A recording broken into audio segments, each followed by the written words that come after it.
Yes, it is a lot of work, but I think life is a lot of work. Even if you don't have ADHD, we are all ultimately working towards our goals, working towards building a stronger self esteem, self awareness. So, like anything, there's no pill that's going to come and take it away from you. I'm Kat, and this is ADHD Wild Women. And if you are interested in seeing more of my videos, and would like to help me build this tiny little space on YouTube, then please subscribe and set your notifications to receive my new videos. In my last video, I said I wanted to talk about apologizing, but now obviously my ADHD brain has decided, because we've announced that, we're not doing that. No, today we're going to talk about one of the most controversial subjects in the ADHD narrative: medication.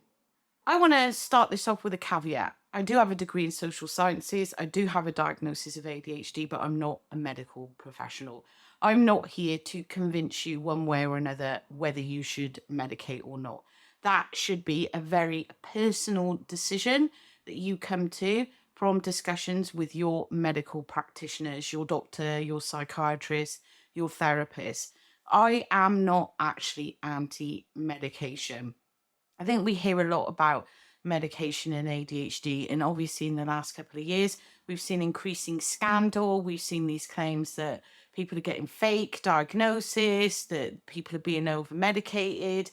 We've had this discussion for years about children being medicated, and I don't really want to get into that. But the problem with all of this scandal is it makes it very hard to find good quality information on medicating or not medicating. And I do think that we need to have those discussions. That's obviously a huge part of post-diagnosis self-care. So I'm going to talk about why I chose personally not to medicate and how I manage my ADHD symptoms, the more intrusive ones, without medication.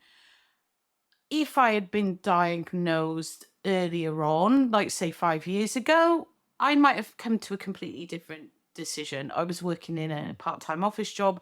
I suck at office work. Please don't ever hire me to work in your office. Of course, I hadn't been diagnosed then. So had I been working in that environment when I got diagnosed, medication might have actually been a good option for me then.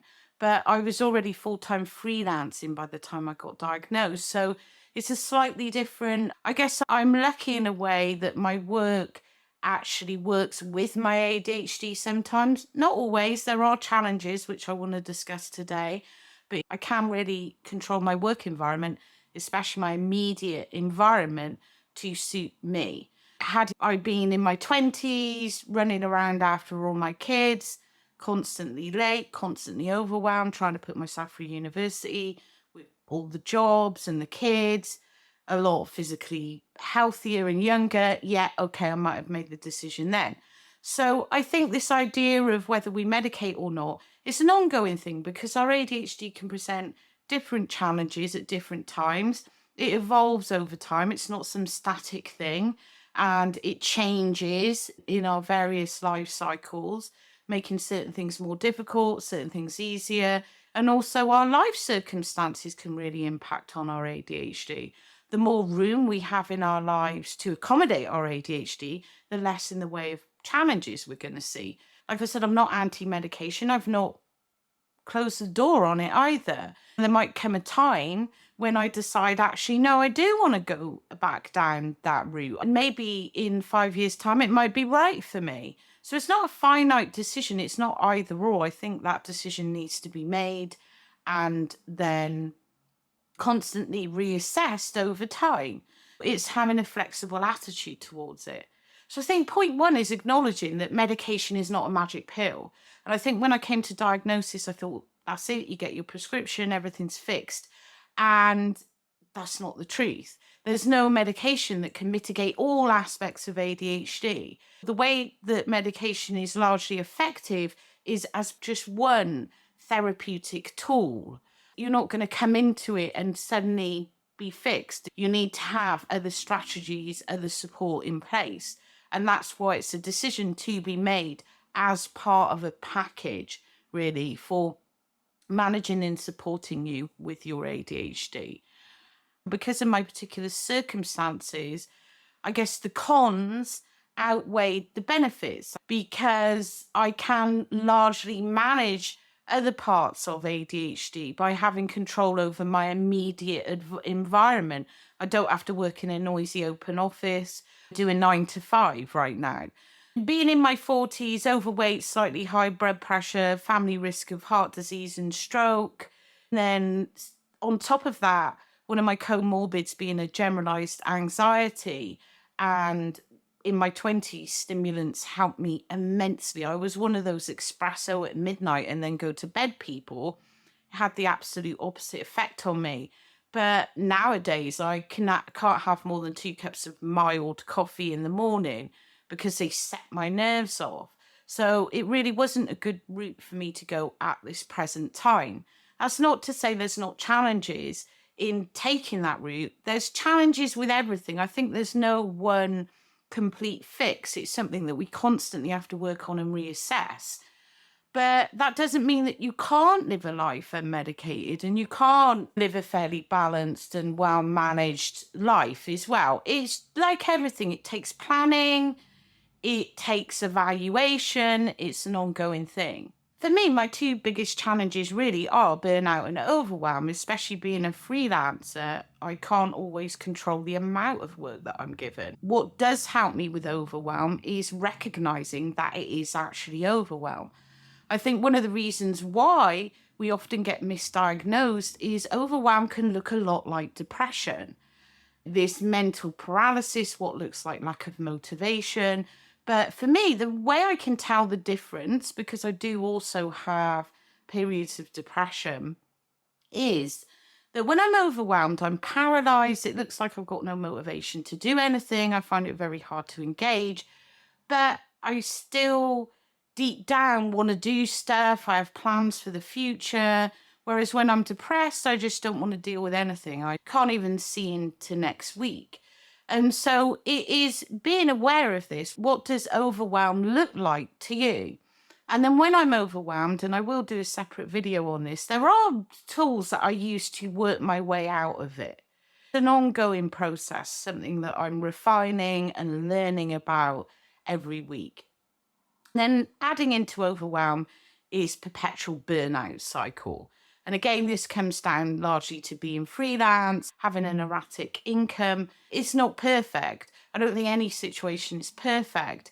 It's just it suits me in other ways. But I do have this tendency to burn out, and that is something I'm actively working on now. Recognizing the early stages of burnout, actually putting things into place to ensure that it doesn't go full into burnout. So I want to talk about the 5 main ways that I manage my ADHD that I find to be the most effective that don't involve medicating it. Yes, it is a lot of work, but I think life is a lot of work. Even if you don't have ADHD, we are all ultimately working towards our goals, working towards building a stronger self-esteem, self-awareness. So like anything, there's no pill that's going to come and take it away from you. Like everything, there is work involved. So point 1, and this really, I can't overstate this enough, is if you can get into therapy. I think a lot of the challenges that we experience come from this lack of confidence that we build up over years and years of struggling and failing. And this is especially true if you were diagnosed late, like me. We build up an idea about ourselves and all this complex trauma that surrounds it that might include maladaptive coping mechanisms or defensive mechanisms. But we generally build up this idea of ourselves that we're not good enough, that we're not capable enough. We lack confidence because of negative messages that we grow up with about ourselves.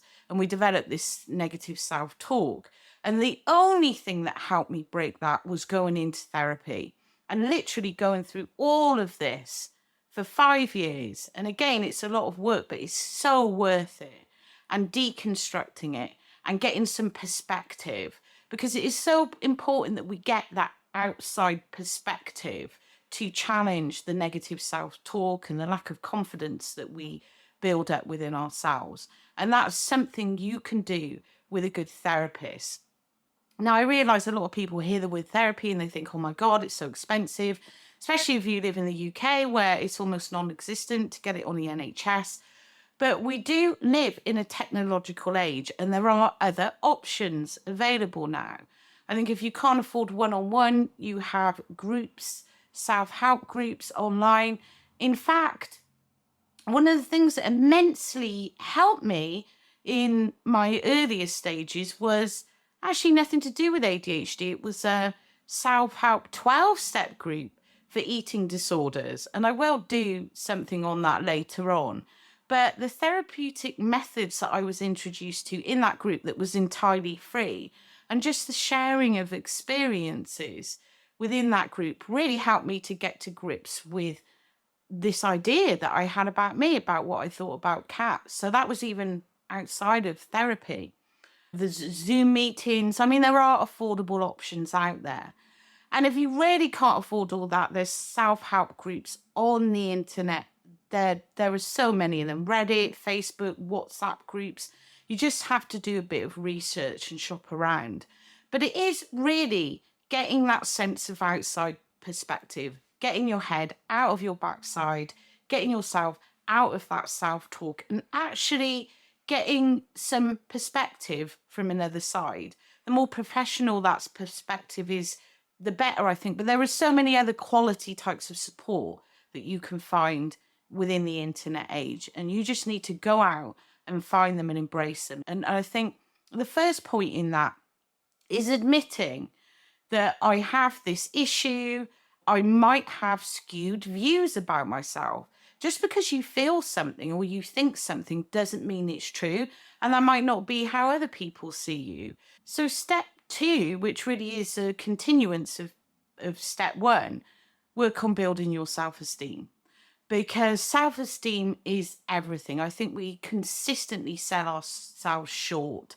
And again, it comes down to negative self-talk. A lot of us have very low self-esteem because of what we see as repeated failure or these other complex traumas that we acquire from this constant negative wave of negativity that comes at us, usually when we're quite young. You often feel misunderstood. We often feel like we're in the wrong.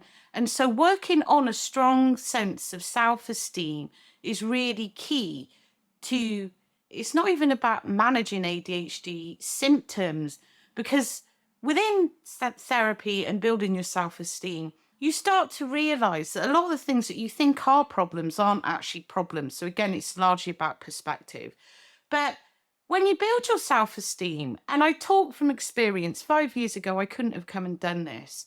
I wouldn't have had the guts to sit on camera and talk so candidly about my neurodivergent brain. I felt a lot of shame about that. I was masking very hard. It was a whole thing. And it was only through this process that I actually feel confident to be able to do this now. The more confident you feel, the more capable you feel. And that becomes a very, very powerful tool in your arsenal for living unmedicated or even medicated with ADHD. Even if you're on medication, you should be working on these things.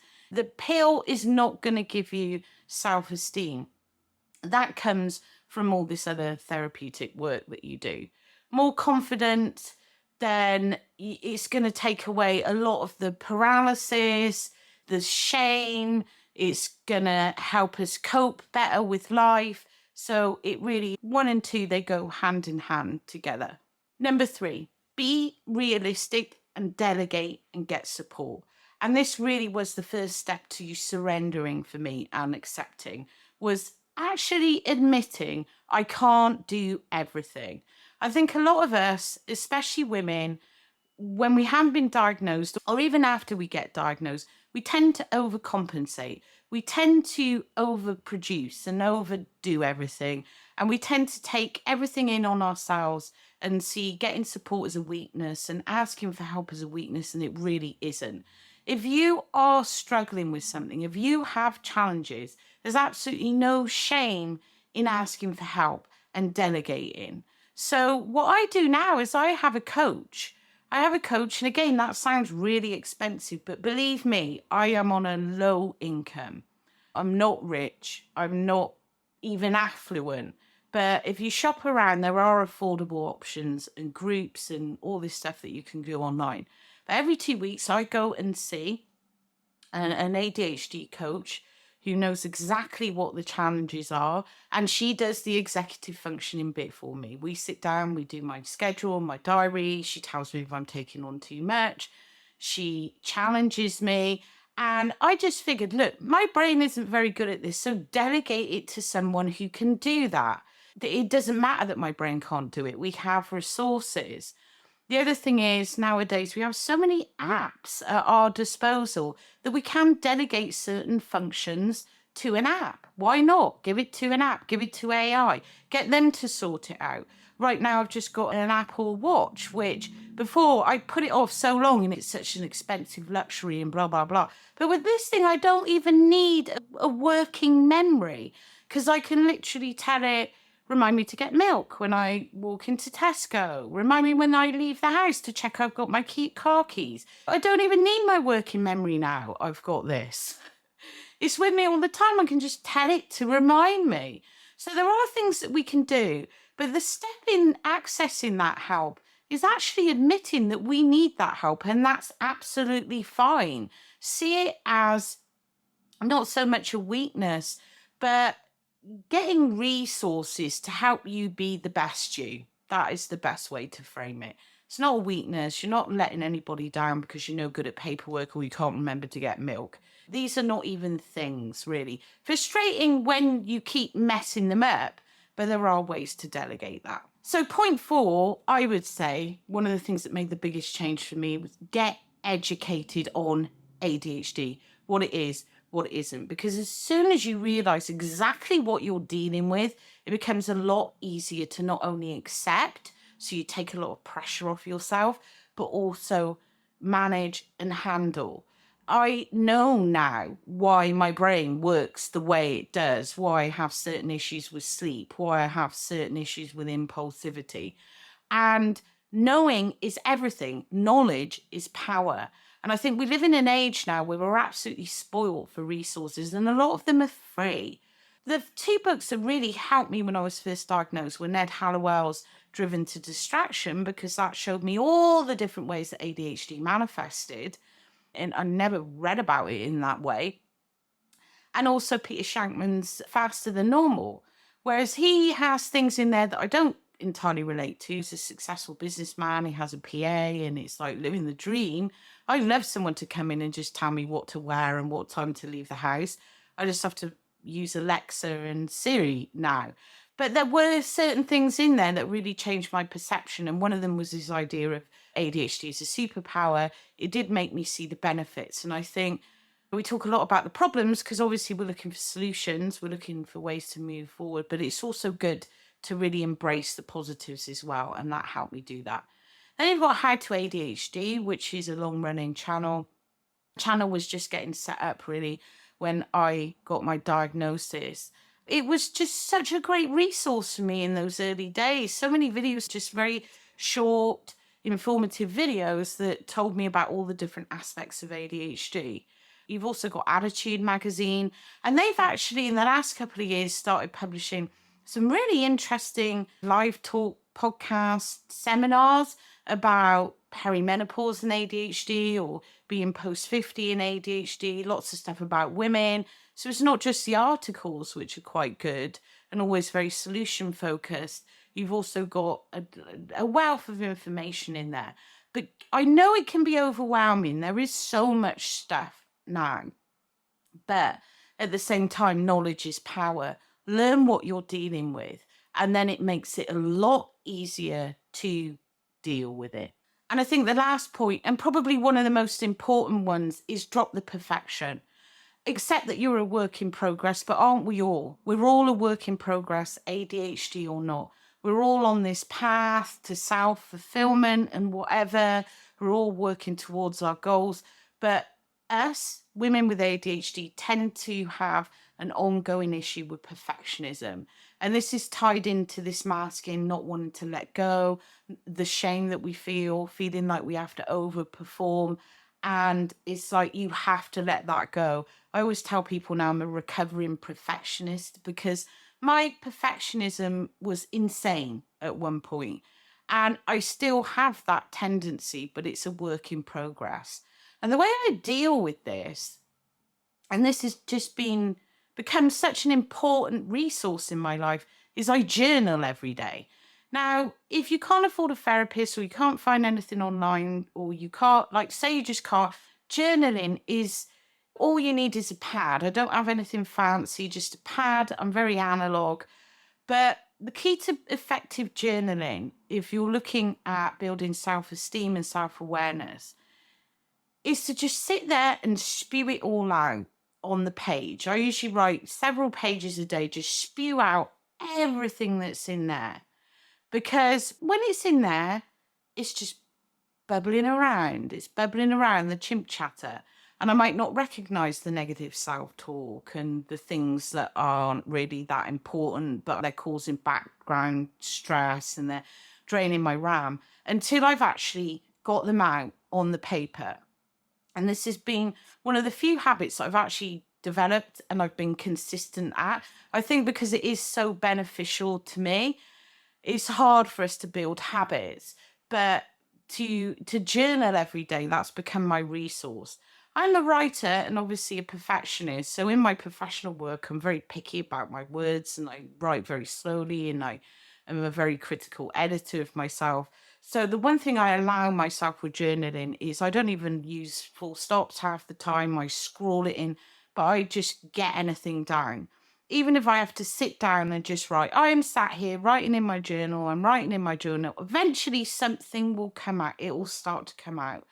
And through that, we can go back and we can pick up recurring themes, recurring problems, things that we might need to look at. And it helps us develop a stronger sense of self-awareness. Self-awareness really is key. Self-awareness, but also a realistic picture of what's going on. And I think if we leave it all in here and we don't delegate and we don't ask for help and we don't look for other tools, then it can become overwhelming. But it is something that we can work through and manage with a little bit of forethought and a little bit of planning and some effort along the way. If you've enjoyed this video, please subscribe. Help me build this tiny little channel so ADHD wild women can take over the world.